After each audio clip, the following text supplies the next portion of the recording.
बहुत सुंदर गीत। 25 तारीख की वाणी है, बातें मुक्ति। ओम शांति। बाप बाप। मीठे बच्चे, सिर्फ 2 अक्षर याद करें। पूरे ज्ञान को 2 अक्षर में बाबा ने समाया कि हम हैं सतगुरु पोत्रे, जो ब्रह्मा बाप द्वारा दादे का वर्षा लेते। बस इसमें ही सारा ज्ञान है। शिव बाबा और ब्रह्मा दोनों का। प्रश्न है, चढ़े तो चाके वैकुंठ रस। ये गायन तुम बच्चों से लगता है, दूसरे से नहीं। क्यों? क्योंकि तुम्हारे सामने जबरदस्त मंजिल है। तुम बाप के पास परम धाम घर जाते हो, फिर नई दुनिया में आते हो। दुनिया में कोई किसी के जीवन का कोई लक्ष्य नहीं। वो तो बस ये मानते हैं कि सर्वाइवल ऑफ द फिटेस्ट, कि बस वो अगर जीवन जी लें, उसी को वो बहुत बड़ी उपलब्धि मानते हैं। मगर हमारे पास मंजिल है। दूसरे किसी के लिए भी ये गायन नहीं हो सकता। भल उनमें भी कच्चे पक्के नंबरवार होते हैं, लेकिन उनके सामने मंजिल नहीं होती। उनके लिए ऐसी कोई मंजिल वाली बात नहीं है। वे वैकुंठ रस को जानते भी नहीं। उनको इसीलिए दुनिया, वहां पे जाना तो दूर की बात है, ये भी नहीं सोच पाती कि वैकुंठ होता कैसे। उनके हिसाब से वैकुंठ हो ही नहीं सकता। तुम बच्चे ही कहते हो, अब हमें उन राहों पर चलना है जहां गिरना और सीखना है। गीत है, हमें उन राहों पर चलना है। ओम शांति। जब गीत बजता है तो बच्चे समझते हैं कि हमारे लिए इनमें भी ज्ञान है, क्योंकि हमारे लिए तो जो भी चलेगा हम उससे ज्ञान ही उठाते हैं। अज्ञानी मनुष्य के लिए ज्ञान है, अज्ञान है सॉरी, ज्ञानी तो आत्मा के लिए ज्ञान। समझते हो बरोबर माया के तूफान ही गिराते हैं, फिर ईश्वर बाप चढ़ाते हैं। माया हमें गिराने की कोशिश करती है, बाबा के मुरली पढ़ते हैं, फिर दोबारा से ऊपर खड़े हो जाते हैं। अर्थात गिरे हुए को ज्ञान की संजीवनी बूटी देते हैं। अगर कोई काम के तूफान में आ जाते हैं, काम विकार के में, तो गिर जाते हैं। फिर क्रोध का भी तूफान लगता है तो गिरना होता है। बाबा ने एक मुरली में कहा था कि ये जो सारे विकार है वो एक एक साथ साथ आते हैं। प्रत्यक्ष हो सकता है एक ही हो, कि भाई क्रोध हो रहा है, मगर उसके पीछे काम भी होगा, लोभ भी होगा, मोह भी होगा। तो वो बात बोलनी कि काम में आएगा तो क्रोध में भी आएगा। तो ये गिरना और चढ़ना होता है। तो ये तो बार बार हम कोशिश करते हैं, फिर गिर जाते हैं, फिर तो ऐसे ऐसे करके ये पूरी यात्रा है। चढ़े तो चाके वैकुंठ रस। अब ये गीत सिवाय तुम्हारे और किसके साथ नहीं लग सकता। सन्यासियों से भी नहीं लग सकता। भल उन्हों के पास भी कच्चे सन्यासी होंगे, परंतु उन्हों की कोई मंजिल नहीं। माना हमारे लिए क्यों है, चढ़े तो अगर इसमें चढ़ गए तो सीधा श्री कृष्ण, सीधा श्री कृष्ण के साथ आएंगे, एक तरीके से श्री कृष्ण जैसा ही बन जाएंगे। और अगर गिर गए तो बिल्कुल त्रेता के अंत में। तो इसीलिए ये हमारे साथ होता है। तुम्हारी तो बड़े से बड़ी जबरदस्त मंजिल है। हमें तो पता है कि इस इम्तिहान में कोई रीटेक नहीं है। ऐसा नहीं है कि एक बार फेल हो गए तो चलो अगली बार कर लेंगे। तो एक बार हो गया हो गया, और वो भी ये समय तो जाता ही जा रहा है। तो बाबा ने कहा तुम्हारी बड़ी मंजिल है, वह करके शास्त्र आदि पढ़कर विद्वान बन जाते हैं। बाकी राजाई आदि की कोई मंजिल नहीं है। इसमें बड़ी ऊंच मंजिल उनकी। कोई ऐसा नहीं है कि उन्होंने राजाई पानी है, ऐसा कुछ नहीं है। बच्चे जानते हैं बेहद का बाप दादा पढ़ाते हैं, मम्मा भी पढ़ाती है, फिर बच्चे भी पढ़ाते हैं। तुम हो दादे पोत्रे। अमृतसर में दादे पोत्रे होते हैं, फिर कहेंगे ये 7वीं पीढ़ी है, ये दूसरी पीढ़ी है। वो चलते चले आते हैं, भाई ये हमारे दादा हैं, पोत्रे हैं, ग्रैंडफादर जिसको बोलते हैं। तुम समझते हो सतयुग में भी ये पीढ़ी चलती है देवताओं की। पहली पीढ़ी, दूसरी पीढ़ी, जो सतयुग में भी जो श्री नारायण की चलेगी, वो 8 गद्दियां चलेगी, यानी उनकी 8 पीढ़ियों तक श्री नारायण का, विष्णु का राज्य रहेगा। फिर उसके बाद राम सीता की 12 पीढ़ियां चलेगी। तो जैसे ऐसे चलती रहती हैं। जैसे यहाँ पे भी Edward the first, Edward the second, ऐसे करके चलता है, वहां पे भी ऐसी चलेगा। यहाँ फिर तुम्हारी पीढ़ियां नहीं है, एक दादा, एक बाबा, एक मम्मा और बच्चे बच्चियां। अभी जो हम बाबा की गोद में बैठे हैं, यहाँ हमारे कोई बहुत ज्यादा पीढ़ी दर पीढ़ी की बात नहीं है, बस हम 4 लोग ही हैं। बस दादे पोत्रे से आगे कुछ नहीं कहेंगे। अब ये याद करना तो अति सहज है। हम ब्रह्मा कुमार कुमारियां हैं। ब्रह्मा हुआ हमारा बाबा, पिता। दादा हुआ शिव, उनसे मिल्कियत मिलती है। कितनी सहज बात है। हम दादे के पोत्रियां, ब्रह्मा कुमार कुमारियां। ब्रह्मा एक ही बच्चा है शिव का। ऐसे नहीं कहेंगे कि हम विष्णु कुमारी अथवा शंकर कुमारी हैं। प्रजापिता एक ही ब्रह्मा को कहा जाता है। इस सृष्टि का पिता वो ब्रह्मा इसीलिए है क्योंकि ब्रह्मा से सृष्टि स्थापन कर कि ये जो सारी दुनिया की आत्माएं हैं उनको जो ऊर्जा लगती है वो ऊर्जा पहले तो ब्रह्मा ने ली, फिर ब्रह्मा ने बाकी सारी आत्माओं को दिया। तो इसलिए ब्रह्मा जो है वो प्रजापिता है। बाबा बहुत सहज समझाते हैं, ब्रह्मा कुमार कुमारियां, तुम ब्रह्मा कुमार कुमारी बने हो शिव बाबा से वर्षा लेने के लिए। शिव बाबा कहते हैं ऐसे ऐसे कोई को समझाओ कि वो हम कौन हमारा पिता है, कौन दादा है, क्या मिलेगा। याद जरूर शिव बाबा को करना है जिससे वर्षा मिलता है। और कोई को याद करेंगे तो नर्क का वर्षा मिलेगा, और तो किसी को भी याद किया तो नर्क में ही दोबारा जन्म। ये तो समझ की बात है। वर्षा बाप से नहीं दादे से मिलता है, और लॉ के अनुसार दादे के वर्षे पे पोते का हक होता है, वो कोई मना नहीं कर सकता। बाप फिर भी चाहे तो किसी और को दे सकता है, दादे पे नहीं कर सकता। तो स्वर्ग का रचयिता ज्ञान दाता वह है। शिव बाबा सुनाते हैं ब्रह्मा द्वारा, फिर ये ब्रह्मा भी सुन लेते हैं। जब शिव बाबा के तन में, ब्रह्मा बाबा के तन में आते हैं तो शिव बाबा भी तो सुनते हैं ना। ब्रह्मा की भी पहली पहली बच्ची सरस्वती गाई हुई है, मम्मा जगदम्बा सरस्वती।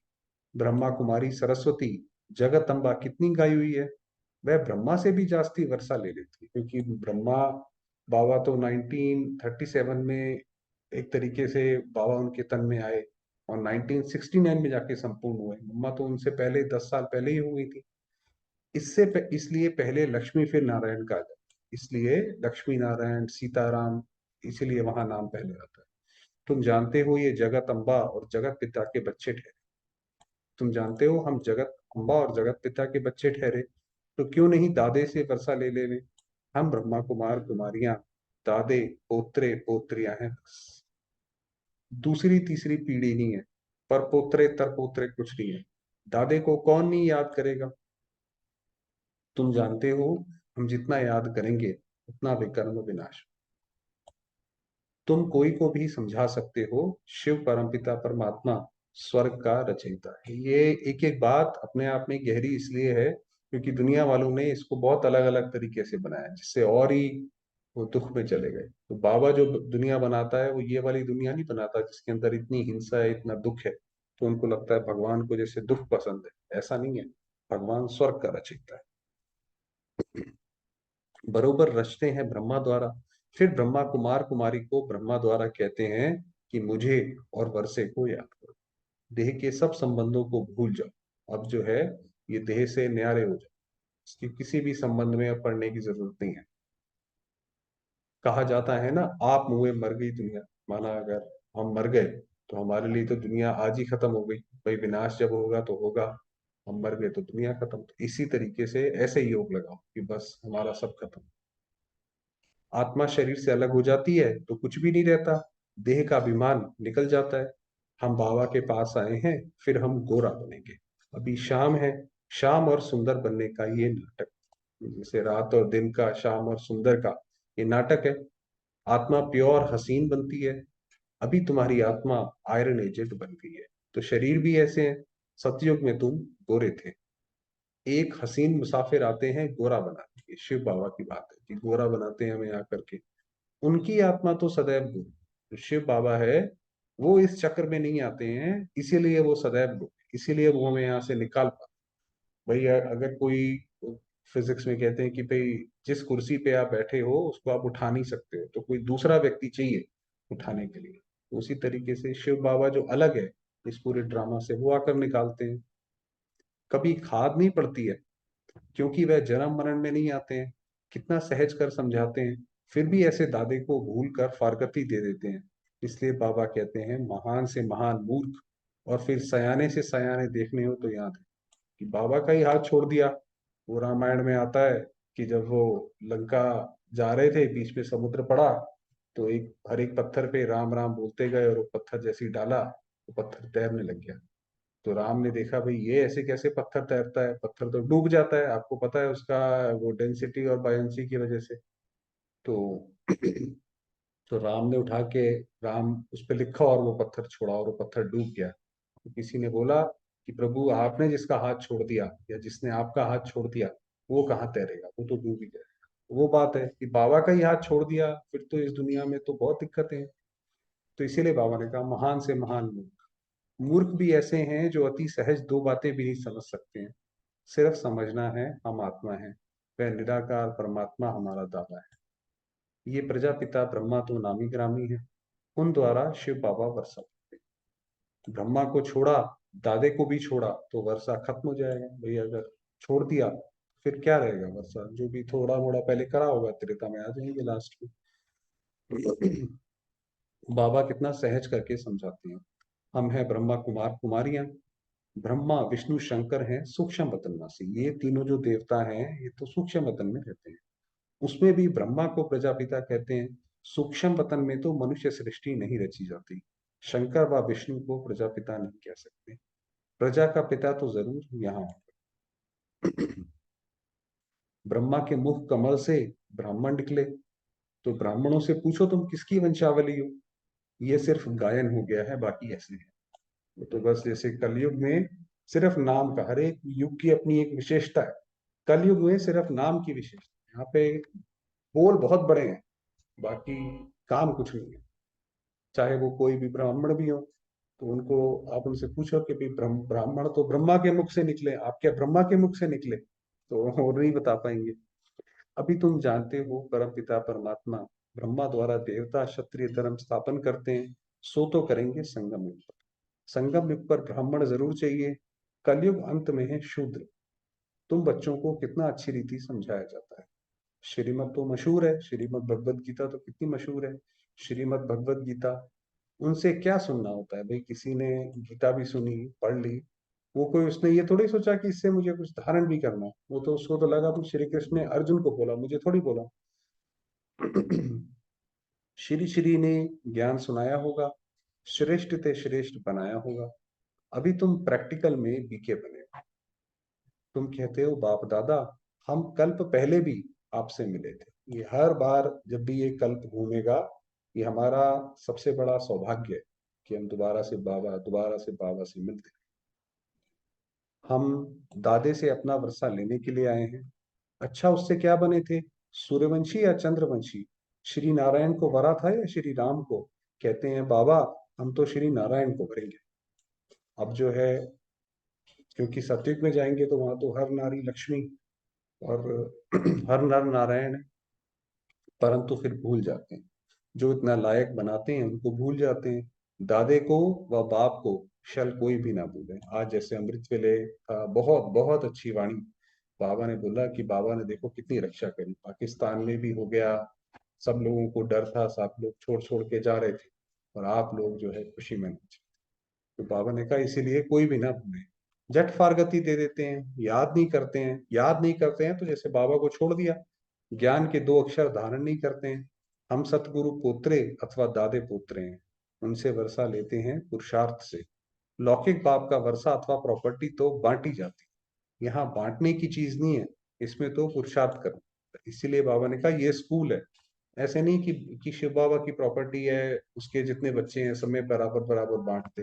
भाई वो तो टीचर आकर बनता है, पढ़ाई करो, एग्जाम पास करो, जो रैंक आएगा उस हिसाब से पद मिलेगा। कोई मून आदि में प्लॉट नहीं खरीद करना है, यहाँ तो राजाई के मालिक बनते हो। पार्ट तो यहाँ ही बचाना, मून आदि में नहीं जाना है। इसको साइंस घमंड कहा है। तो साइंस घमंडी हो गए हैं, उन्हें लगता है हम चांद पे भी जा सकते हैं तो हम सब कुछ कर सकते हैं। अति घमंड में जाने से विनाश को प्राप्त करते हैं। अभी अभी ये जो कोरोना था वो भी बाद में पता पड़ा कि वो लैब में बनाया गया था। अब साइंस जो ऐसी हो गई है कि वो विनाशकारी हो गई है। घमंड करते करते करते विनाश में आ गए। क्या क्या निकल पड़ा है, हजारों लाखों माइल तक जाते हैं। उन्हों को मालूम पड़ता है अभी तक कहाँ, अभी ये कहाँ तक पहुंचा है। ऊपर चंद्रमा में क्या है? चंद्रमा तो शीतल है ना। सूर्य के आगे जाने से तप जाएंगे। कितना साइंस घमंड है। नाम भी रखा है रॉकेट। बाबा ने समझाया है आत्मा सबसे बड़ा। आत्मा जितनी जल्दी यहाँ से एक जगह से दूसरी जगह जाती है, उसने उतना फास्ट कोई नहीं हो सकता। है तो एक ही बिंदी, उसका क्या वजन होगा? बिंदी में कितनी सारी नॉलेज है। ये एक सेकंड में कहां से कहां उड़ जाती है। बाबा को याद किया, सेकंड में उड़े। ये अभी हम प्रैक्टिस जो हम योग लगाते हैं कि मैं आत्मा सूक्ष्म वतन हूँ, अंत में जब शरीर छोड़ेंगे तो भी ये प्रैक्टिस काम आएगी। एकदम यहाँ से उड़ के बाबा की गोद में जाके बैठेंगे तो सेकंड में उड़ेंगे। ये भी शुरूढ़ बुद्धि ही समझा सकते हैं। शिव बाबा भी बिंदी है, लिंग स्वरूप कहने से कहेंगे इतनी बड़ी आत्मा तो होती नहीं, ना परमात्मा ही ऐसा होता। वह फिर कहते हैं परमात्मा तो ब्रह्म। अलग अलग लोगों की भगवान को लेकर परिभाषा है। कोई कहता है ये नेचर भगवान है, कि बस जैसे जड़ रूप में भगवान हर जगह विराजमान है, ऐसे करके वो कहते हैं। फिर कोई कहते हैं अभी ब्रह्म तत्व जो है वही परमात्मा है। सब अलग अलग कहते हैं। कुछ भी समझ ना सके जब तक कोई सम्मुख ना आए, तब तक परमात्मा के नाम रूप आदि को समझ ना सके। हम बल शिव बाबा का चित्र दिखाते हैं, परंतु ऐसा है वह तो बिंदु रूप है। लेकिन बिंदी की पूजा कैसे करेंगे, फूल आदि कैसे चढ़ाएंगे? तो ये भक्ति मार्ग चला आया है। पूजा के लिए मंदिर में बड़ा रूप बना। बाबा ने कहा बाबा कोई ऐसी कोई लिंग के हिसाब से, लिंग के भी अलग अलग साइज होते हैं, उसके हिसाब से नहीं। अच्छा, बाबा कहते हैं किसकी बुद्धि में ये ज्ञान ना बैठे, फिर भी ये तो समझ सकते हो ना कि हम ब्रह्मा कुमार कुमारी दादे पोत्र हैं। बाबा ने कहा और कुछ नहीं बैठता, क्योंकि बाबा के पास तो बूढ़ी बूढ़ी माताएं भी आती थी। बाबा ने कहा और कुछ भी याद नहीं रहता। चलो भाई, किसी की याददाश्त भी कमजोर है, कम से कम इतना तो याद रखो कि हम ब्रह्मा कुमार कुमारी दादे पोत्र हैं, बस इतना ही याद करें।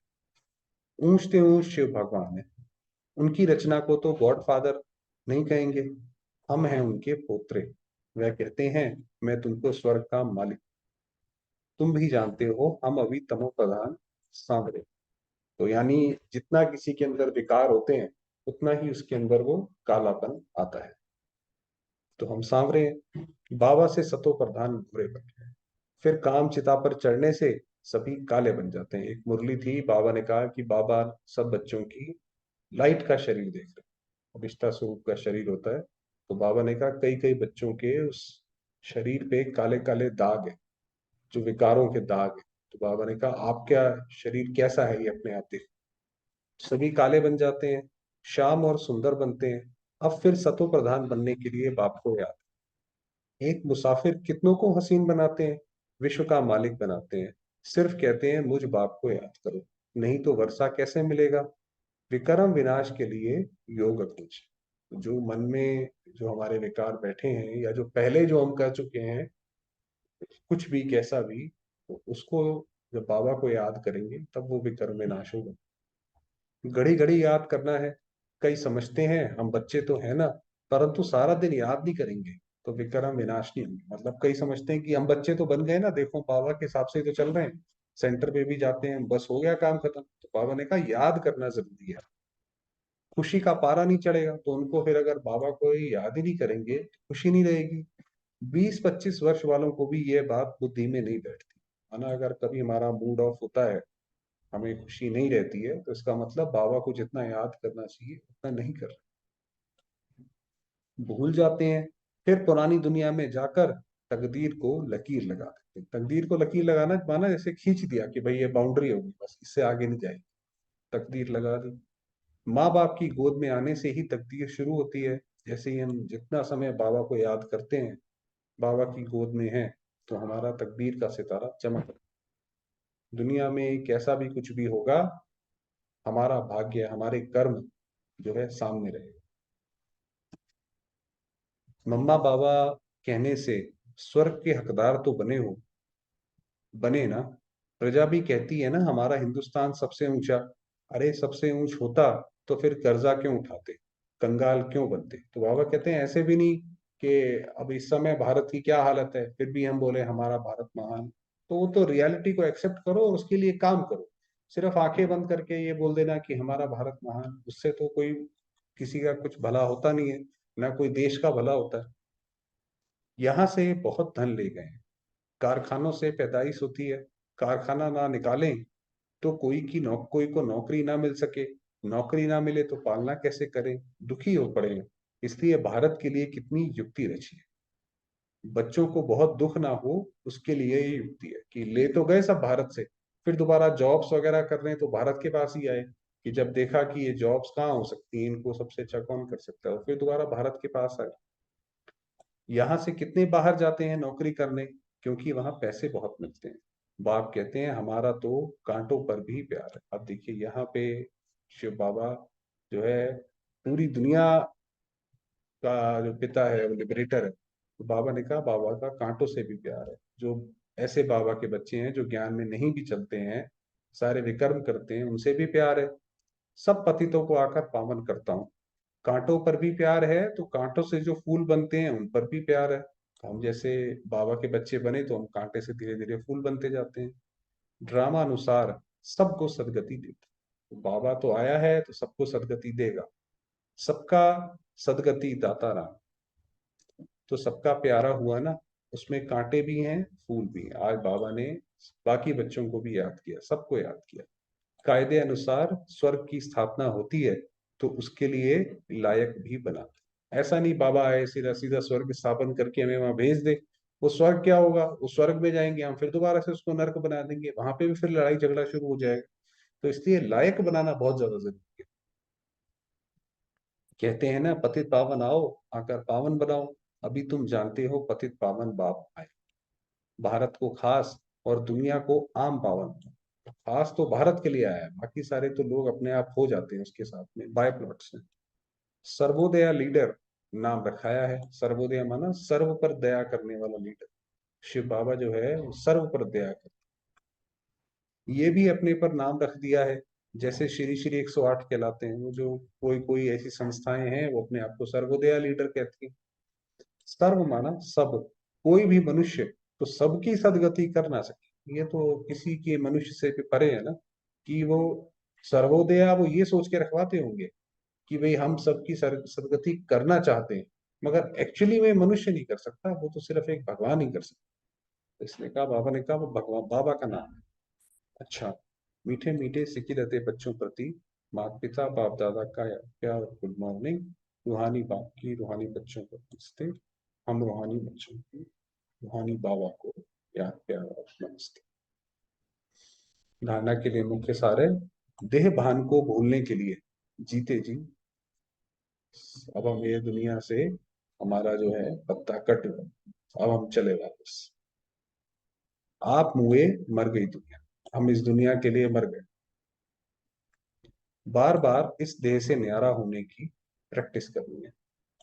हम दादे पोतरे हैं, हमें लायक बन उनसे पूरा पूरा वर्षा लेंगे। आत्मा को योग बल से पावन बनाना, खुशी में रहें। तो जितना ज्यादा बाबा का जो ज्ञान है वो सिमरन करेंगे, और कुछ भी ना करें, मुरली अपनी प्रिंट करा के वही जेब में रख ली, या बस दो दो लाइनें उसकी ही पढ़ते रहें, वो भी बहुत बड़ा योग है, उससे भी मन खुश रहेगा, कोई भी बीमारी नहीं आएगी। वरदान दिया, अशांति व हंगामों के बीच शांति कुंड की अनुभूति कराने वाले शांति स्वरूप। बहुत अच्छा वरदान है। जब किसी स्थान पर हंगामा हो तो उस झगड़े के समय शांति की शक्ति की कमान दी। मान लीजिए कोई ऐसा झगड़ा हो रहा है और हमारी स्थिति ऐसी हो कि बस एकदम शांति, बाबा ने कहा ऐसा लगे उनको कि ये शांति की किरणें कहाँ से आ रही, हमारे सामने आते ही वो शांत। यही तो हमारी सुरक्षा करेगा, और कोई चीज तो सुरक्षा आखिर में नहीं कर पाएगी।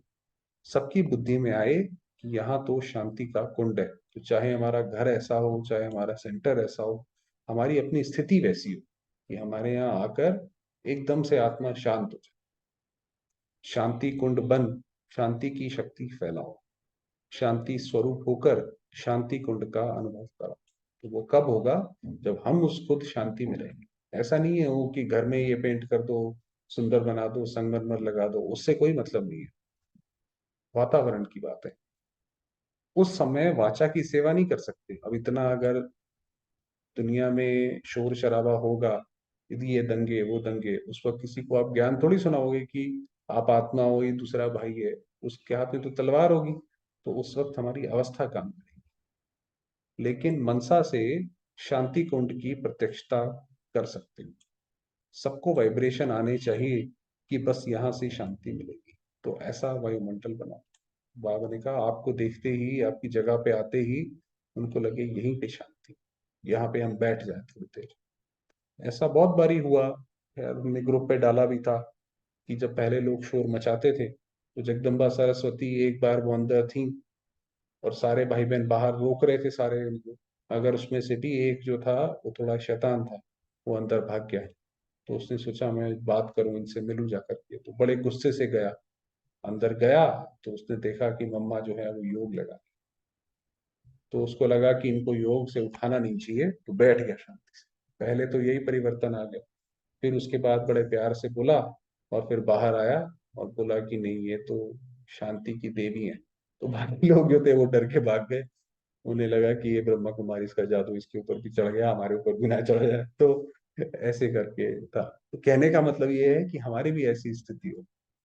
स्लोगन दिया, स्वयं की और सर्व की चिंताओं को मिटाना ही शुभ चिंतक बनना है। वो बात वही फिर दोबारा से वही पे आती है कि हमारी अवस्था ऐसी हो कि हमसे कोई बात करे तो उसको भी अपनी, उसका सुझाव मिले, और उसका भी जीवन सरल हो, उसके जीवन में शांति, दूसरे के लिए। चलिए, समय हुआ है, 2 मिनट बाबा को याद करिए।